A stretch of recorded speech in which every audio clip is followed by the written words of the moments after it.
Hellcat.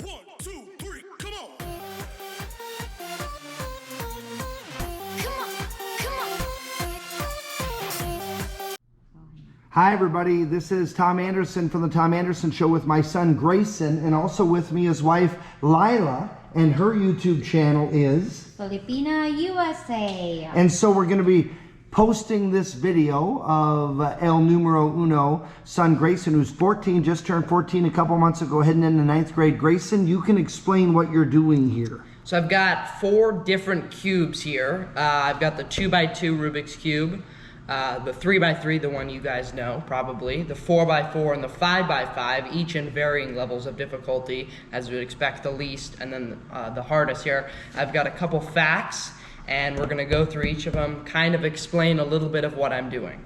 So we're gonna start off with the 2x2 Rubik's Cube, which has 3.6 million combinations. It's called the Pocket Cube.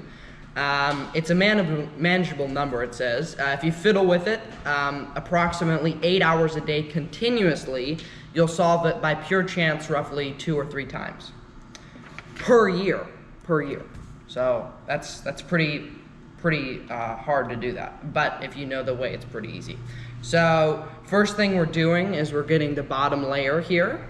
So I've got one piece here with the white on the bottom, and I'm gonna match up and to bring another one down, and now we have 2, and then another one with, let's see, so you see we have the green on this side, the red, and then the orange.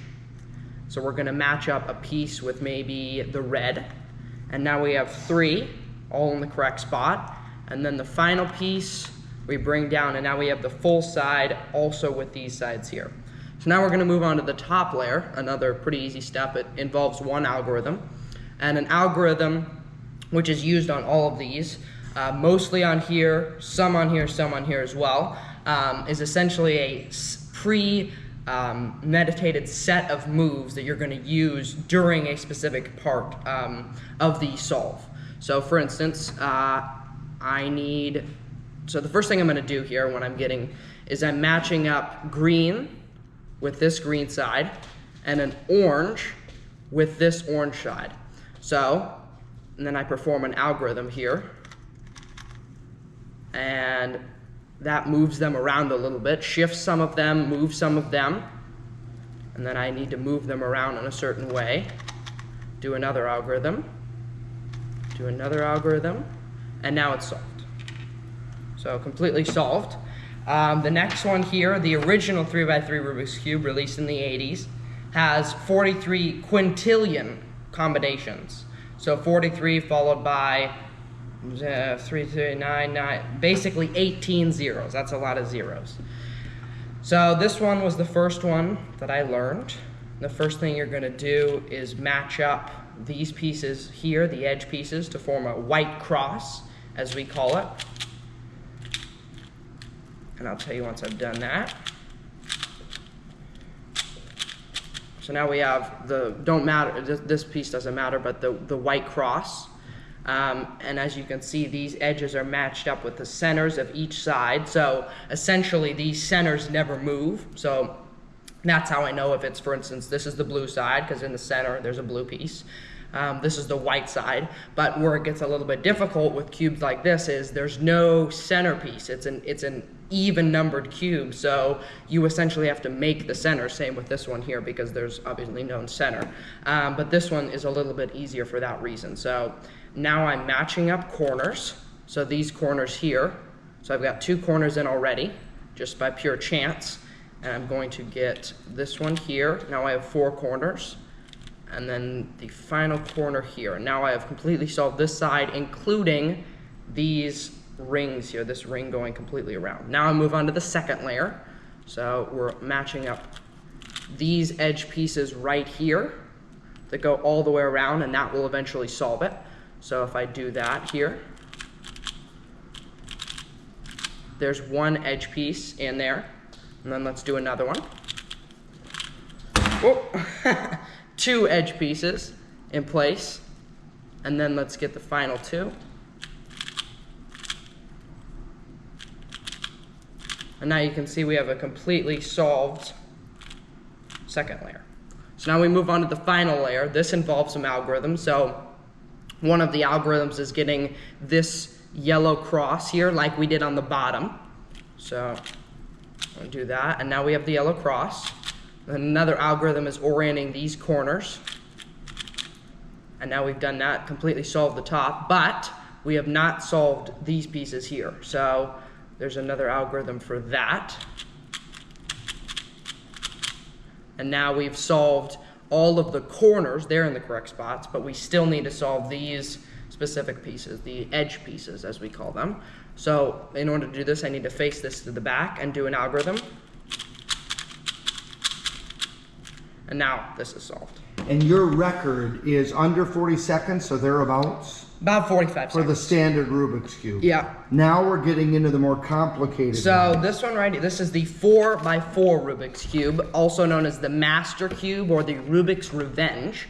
Has 7.4 quattuordecillion combinations. That's 7 followed by a lot of zeros, probably more than 30. That's a lot. Getting into like Minecraft cubes. Yeah, a lot. So what we're doing here, like I said before, is we need to make these centerpieces. So let's start off with the white side. That's what I always start off with. So we have a piece here, a white piece here, and another white piece here. So what I'm gonna do is drag this down and make what we call a bar in the center. So now let's do that again. There's another bar. And now we've completely made the white face. That's the white face. Now, if you look at a standard Rubik's Cube and you make the white face, what's across from it? The yellow face. So now I need to make the yellow face. So I can see that there's already a bar here. So in order to bring this up without breaking the rest, I pull it up like that. As you can see, now it's on the top. And then orient it like that and pull it back down. So now we have this still solved, but now we have this bar and another little piece there. So to get this piece matched with that piece, I'm gonna bring it down like that, so now you can see it over there. Bring just like we did before, and now it's here. And then again, down, make a bar, and then bring that up. Now, it's a little counterintuitive. You would think to get this to be here, I'd simply do that. And that does solve the yellow face, but we've now broken up the white face. So in order to do it, it's a little counterintuitive.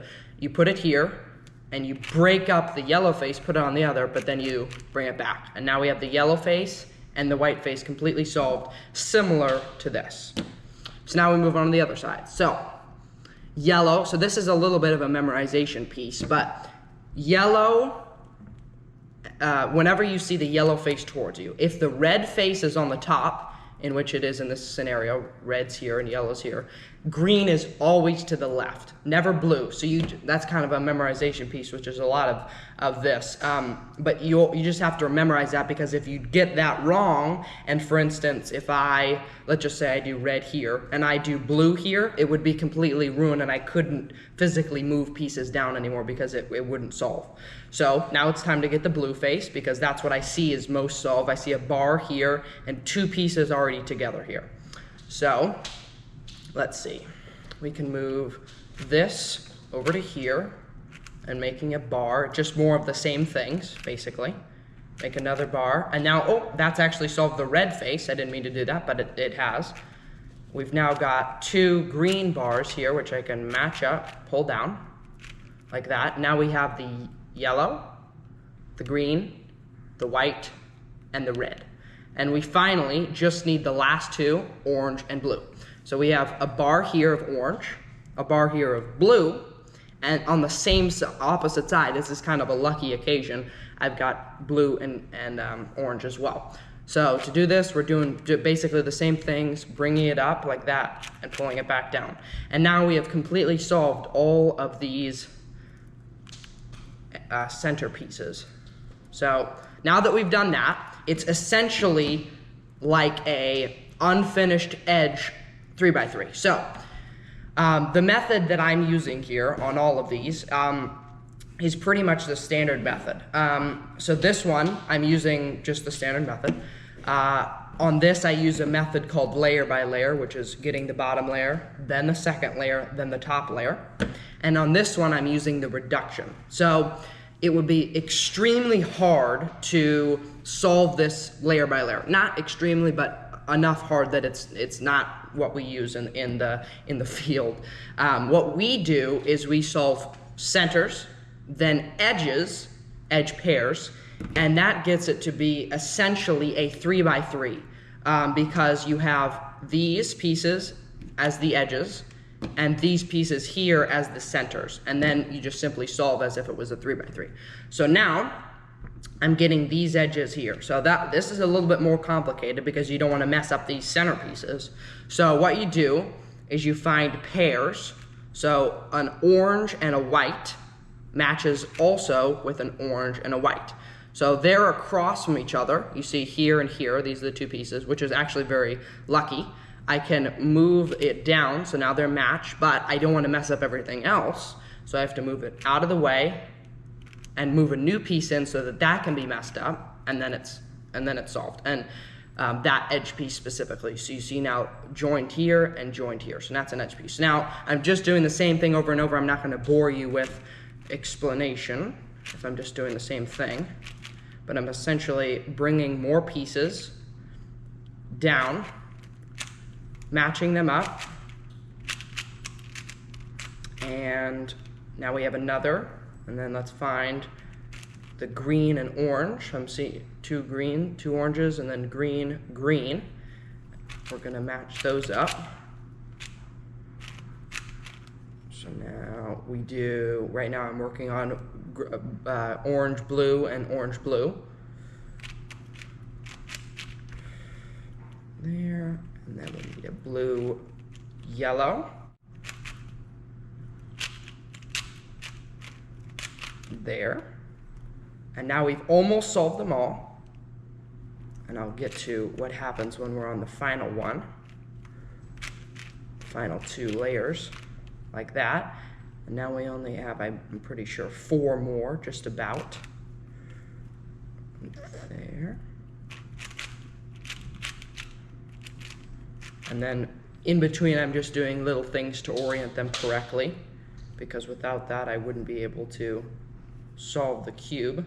Okay, so here we are. So now we have, as you can see on all the other layers, every other layer is completely solved in terms of edges and then obviously the centers. So now we're left with a white and red piece here, and across from it a red and white on the opposite side. Now, it would seem a little tricky, but really it's another algorithm. So I'm moving this layer over, and then I'm performing a flipping algorithm, which essentially flips this here so that when I orient it back, it's in the correct spot. So now, if you look, all edges and centers are all completely solved. So now, just like a 3 by 3, we're solving the white cross first. So I'm gonna get the white cross, just like this.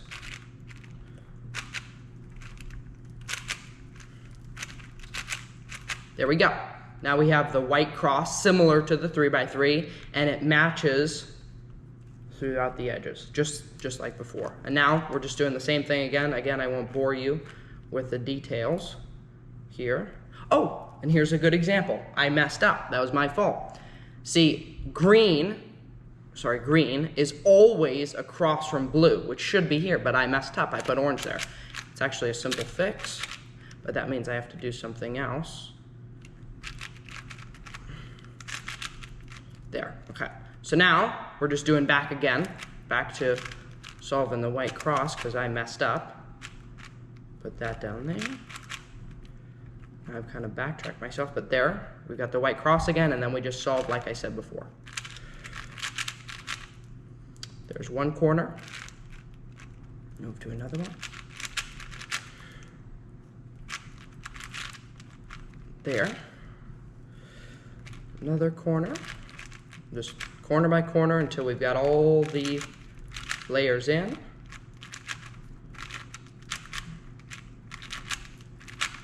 Okay, and then the final one, orange and blue. Match it up, and now you can see we've completely solved, obviously this, and then the first 2 layers, really, it's 3 layers. So now we move into, oh, here we go, a good section. So you see here, so typically on the 3x3, there's a few different scenarios in which you need to do an algorithm. It's called FIR-IRF because that's the notation that you need to do. So F moves are the front, R moves are the right, L left, B back. It's basically just pretty simple to learn. And essentially, because I'm in this position here, it's kind of hard to explain, but because I have this oriented wrong, I need to do another algorithm. So it's a little bit of a tricky one. It's one I've messed up countless times.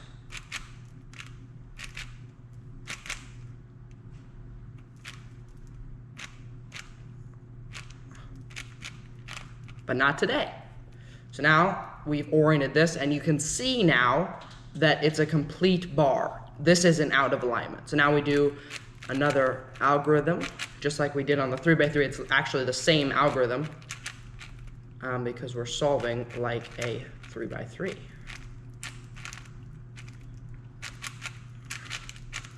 Almost finished the top layer.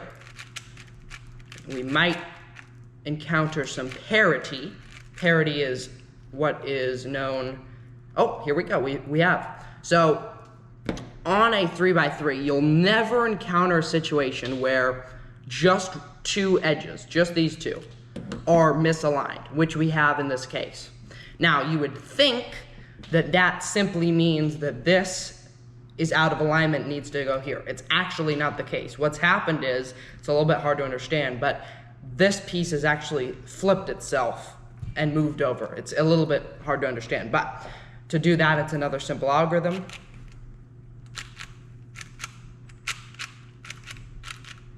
And now that brings us to this state. Now we have 3 unsolved.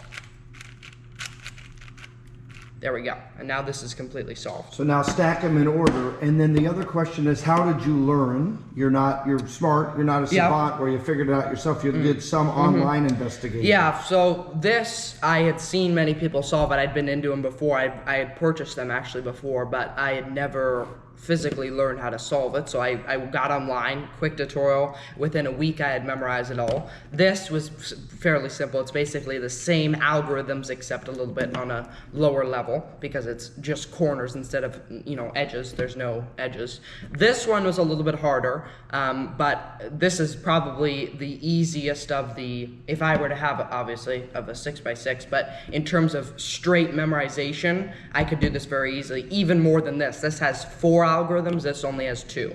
So it just shows you a little bit how bigger cubes can be a little bit easier in areas. And then this one was basically a combination of this. It just, instead of having centers being 2x2 like this, you have centers that are 3x3, so literally. And I noticed that one's cube. different. The largest one looks like a different configuration. Yeah. Composite of plastic. Is it a different brand? This cube and this cube are actually the same brand, but it's called stickerless. So as you can see on here, there are stickers on a black cube, which turns independently. Like the classic Rubik's Cube since I was a kid, got my first one in the 80s any of in San these, Francisco. there's also stickerless versions. So it's just painted on the thing. So for instance, here it's tiling and these can be pulled off. I can actually pull off a center here. You can see that piece, and then it simply clips back into there. And that's how you tighten your cubes. So for instance, I can pull this like that. I don't want to pull it hard, it'll break. But you can tension it so that it's a little bit tougher, but I don't prefer it that way. And what about the spin? I noticed that with your pinkies and with your index fingers, you maybe use the original Rubik's Cube, you're able to swiftly go through, and that's for speed solving, correct? Yeah, that's correct. That's called finger tricks. So when I position my hands, I do it like this. So I have my pinky or ring finger here, which allows me to turn the center very easily. I have my top here, which allows me to turn there, and then my pinky down here, or sometimes I can use my pinky for middle turns as well if I'm using it for something else, but typically it's those. And do you grease your Rubik's Cube, or is there a way to oil it, or do they Yeah. come oiled? Because I noticed how fast you were moving. When I was a kid, Yeah. they didn't move that quick. No, yeah. They do come pre-greased slightly, but there are special Rubik's Cube lubes. Also, you can just use silicone,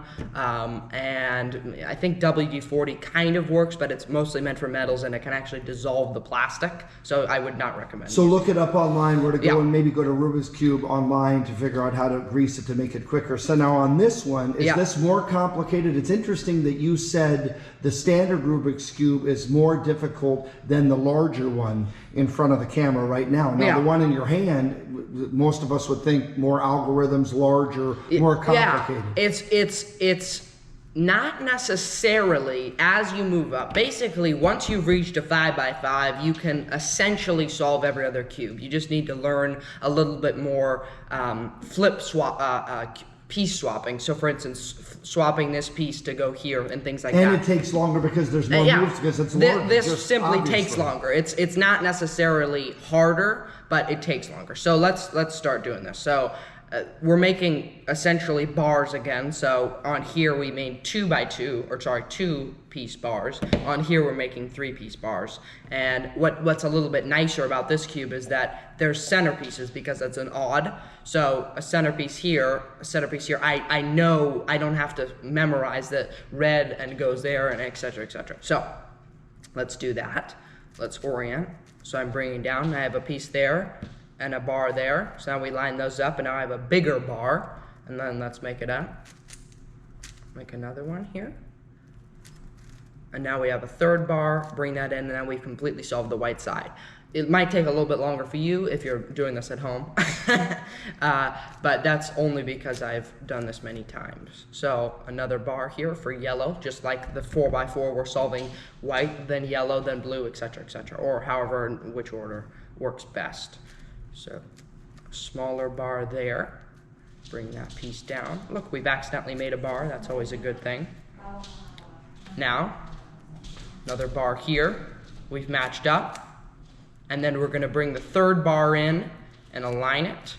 So bar here, bring it up, and solved. So now we've completely solved this side, or center, and then this center as well. So now let's move on to the next. So first, what I see right now is that the red side can easily be matched with this center. So we bring that up. Now we already have a bar in place. If we bring another one here, let's do that. Now we have a double bar here. And then let's do it one final time there. Match it down. And now we have a completely solved red side, yellow side, and white side. And then basically the rest is the same stuff in terms of solving the center. So let's do that now.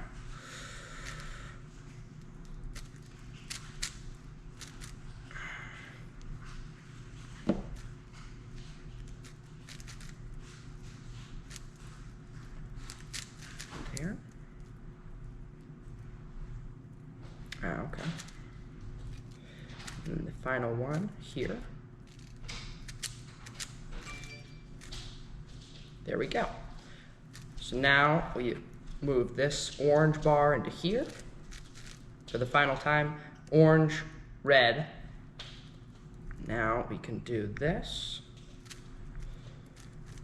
This here. I'm actually going to move this down. Move this up. So just more of the same things essentially of what I've been doing. Making bars, bringing them down, bringing them up into place. Like this. Blue. Like that. Orange. And then let's get here.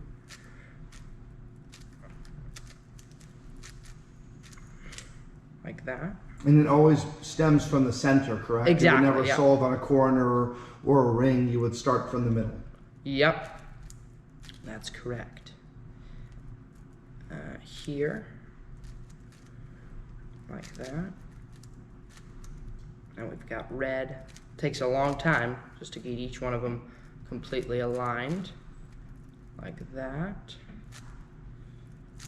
And that one there. And what we're essentially trying to do is get it down to two completely different edge alignments, or sorry, two sides completely solved. And then the final one here, and we'll have two. So now we have the orange side unsolved and the blue side unsolved, and all the other ones are completely solved, as you can see. That, of course, I show you an unsolved one. But now we have to move on to a little bit of a more complicated one, which is swapping pieces. So, like I stated before, so if I move pieces up here, bring them down like standard. Okay, so here we go. Here's a good example. So I need to get this centerpiece here, this orange one that I'm pointing out, down into this blue piece here. So what I need to do for that is a long, annoying algorithm, just like all the other times. There we go. So now you can see it's in place, but we still have these two blue corners. So let's do that now. So move the corner down, up, like that. And now we just have one corner left, corner piece. So let's do that, move that over, and there we go. So now we have red, orange, green, yellow, white, completely solved. Another hard part, we have edges on this, obviously no edges on this, but now we're moving on to 3-piece edges, so a little bit harder now. This is one of the longer pieces. It takes a little bit longer to do. So getting pieces in there. You can see now I've made a green and orange bar, 2-piece, and I'm going to get another piece. Where is that?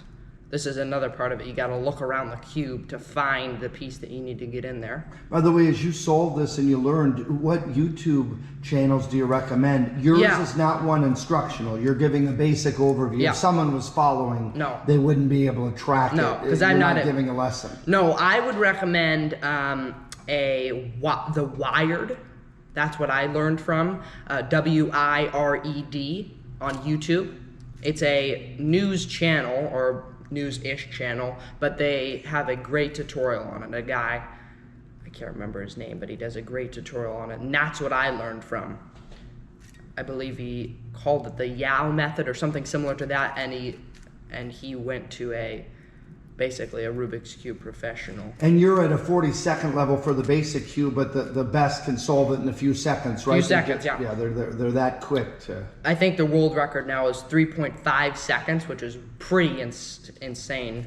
So here's a good example. So when you have a piece here that's blue, and a piece here that's blue, same piece that it needs to go into the same bar, you need to do a small algorithm here to flip this so that the red is on this side. So I'm going to do that now, like that. And you see now the red is on this side. And I can simply orient again by moving down and then out of the way, like that. So now let's move to another one, this one, like that. Just kind of a long-winded portion, because I've got to get each of them aligned, and there's about 4 times, so basically almost 12 of them that I have to do, bars and pairs, and annoyingly, but this is why it's good on road trips. You can just kind of sit there and do it over.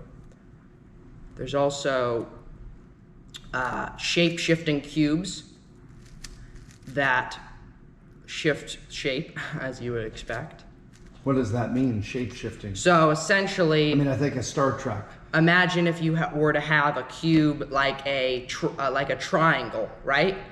But as you turn the side, so for instance, imagine if I were to be able to do this, turn the side like this, and then turn again that way. It's pretty hard to fathom, but Yep. No, when I was a kid, they had a Rubik's cube, but it wasn't a cube; it was a triangle. yeah, that's called a pyraminx.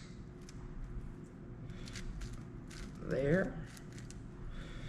Yeah, or pyramid is what I meant. And then we have another bar. So let's get the blue, yellow as well. what it's called.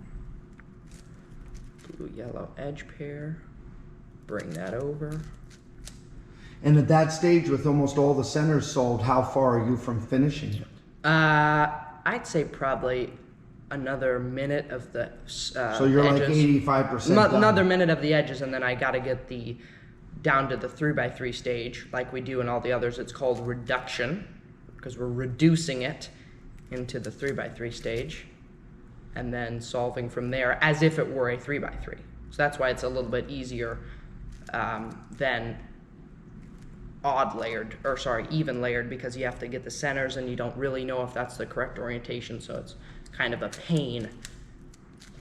Also, I'll show you at the And end. that larger one and the smaller one in the camera view right now are the even based on sides. Yeah. There's 4 sides, there's 2, and the standard Rubik's Cube is 3. Yep. So now I've got another pair. Just more pairs. That's what it's all about. Pairing them up, bringing them down. Like that. Okay, now we only have, I'm reading 3 left, maybe 4 actually. Sounds like a lot still, but basically once you solve one, you're solving others as you do it simultaneously. Because if you think about it, there's only a couple combinations that these 3 can be in, and slowly as you solve more and more, it becomes more and more likely that they come out in the solved state. So that's why it gets a little bit easier as you go towards the end, which is nice. There we go. Again, there's more pairs. Okay, I think we've reached this stage, yep. So now we just have 2 unsolved edges, similar to this. Now again, there's something you need to do. You need to bring this top layer right here over, and then do another algorithm, like that. And that pushes this over here, but now we still have this to go. So that's another algorithm here, like this. And that moves that. Let's move this over here, and then do the same algorithm, like that. And oh, here we go. Here's the parity. So on a regular Rubik's Cube, obviously there's not 3 centers like there is on this. So there's no way that the center piece in here could be misaligned because there's only one. So there's an algorithm that you need to do, of course, just like all the others. It's a little bit easier than the other ones, actually. There we go. So now we've completely oriented all the edge pairs, centers, and now we finally get to solve it like a 3x3, the easiest part. Okay, home stretch now. And 3x3 is the standard Rubik's Cube that most of us are familiar with. That's correct. And again, you're going much slower for demonstrative purposes and explaining it. I could probably, if I tried hard enough, solve all of these in 10 minutes. But that's nothing compared to what the world record guys can do. It's crazy. Okay, they even invent new methods as they're doing it. So they look at a cube and essentially, in their mind, plan out in the 10 seconds that they get for inspection, what's the best way that I can do this? What's the best method I can use? So like a chess player. Yeah. And planning moves out way as it in evolves. advance. So here we go. So now we've got this side, and we need to do this. Here we go. And just finally, like the cube, the final move. And solved completely. You can line them all up in color. And do a little scene here. They look a little pretty. Wow. Like that. And then this guy. Lots of fun. I bet your geometry teacher loves this. Ha! And then finally. Oh. There we go. checkerboard pattern on all of them. Goodbye. Awesome job, man. 1, 2, 3, come on! Come on, come on.